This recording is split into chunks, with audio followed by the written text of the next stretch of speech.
Di kota yang dipahat oleh seni dan gairah, Barcelona pernah menjadi altar bagi sepak bola indah.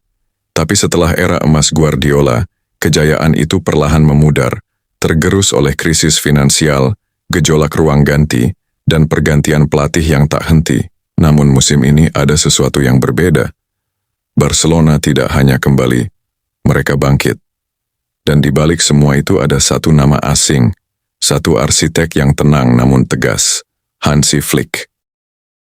Ketika diumumkan sebagai pelatih baru Barcelona, banyak yang skeptis. Flick bukan bagian dari DNA klub. Dia bukan mantan pemain, bukan jebolan La Masia, bahkan tak bisa bicara Spanyol dengan lancar. Tapi mereka lupa satu hal. Flick adalah pria yang pernah membawa Bayern München meraih sextuple, bukan dengan retorika tapi dengan presisi. Dan itulah yang dibawanya ke Barcelona, presisi, struktur, efisiensi. Dari hari pertama Flick mengubah segalanya. Durasi latihan diperpanjang, intensitas ditingkatkan. Tidak ada lagi waktu untuk nyaman. Semua pemain dari Lewandowski sampai Lamine Yamal harus beradaptasi dengan satu hal, disiplin Jerman dalam balutan filosofi Katalan. Barcelona selalu dikenal dengan tiki-taka, sentuhan pendek, dominasi bola dan keindahan yang membuat lawan frustrasi. Tapi Flick tahu, keindahan itu saja tidak cukup untuk menang di era modern. Ia memperkenalkan gegenpressing, strategi menekan lawan secara agresif saat kehilangan bola. Kini, Barcelona bukan hanya menguasai, mereka menggigit. Mereka bermain vertikal, cepat, dan efisien. Pedri menjadi otak, Gavi menjadi jiwa, dan Ilkay Gundogan pemimpin sunyi yang membawa pengalaman dari Manchester City menjadi penyeimbang lini tengah.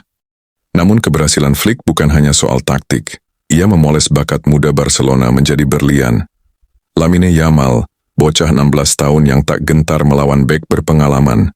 Fermin Lopez, gelandang penuh energi yang diberi peran krusial. Dan tentu saja, Alejandro Balde, yang bertransformasi dari prospek menjadi monster di sisi kiri. Serta Pau Cubarsí, bek muda potensial yang unjuk gigi, Flick memberi mereka kepercayaan.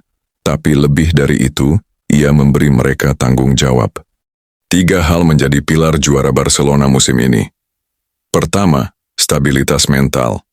Setiap laga dijalani dengan fokus tinggi, tak ada pesta sebelum peluit akhir. Kedua, adaptasi fleksibel. Flick tak dogmatis. Ia bisa bermain bertahan saat dibutuhkan, atau menyerang total saat peluang muncul. Ketiga, keseimbangan senior dan junior. Lewandowski tetap jadi mesin gol, tapi dia juga mentor. Frenkie de Jong jadi jangkar, tapi juga tutor. Ini tim dengan hierarki yang sehat. Barcelona musim ini bukan hanya tim yang bermain indah. Mereka adalah mesin, dan mesin itu dibangun oleh seorang teknisi Jerman yang datang dengan blueprint juara. Flick tidak mengubah filosofi klub. Ia menyempurnakannya. Ia menyuntikkan energi baru ke dalam nadi tua Katalan. Di musim yang dipenuhi keraguan, satu hal jadi jelas. Barcelona telah menemukan suaranya kembali. Dan suara itu berbicara dalam bahasa kemenangan, dalam irama strategi, dan dalam aksen Jerman. Hansi Flick tidak hanya melatih Barcelona, ia membangkitkannya. Dan La Liga kini tahu bahwa sang raksasa telah kembali.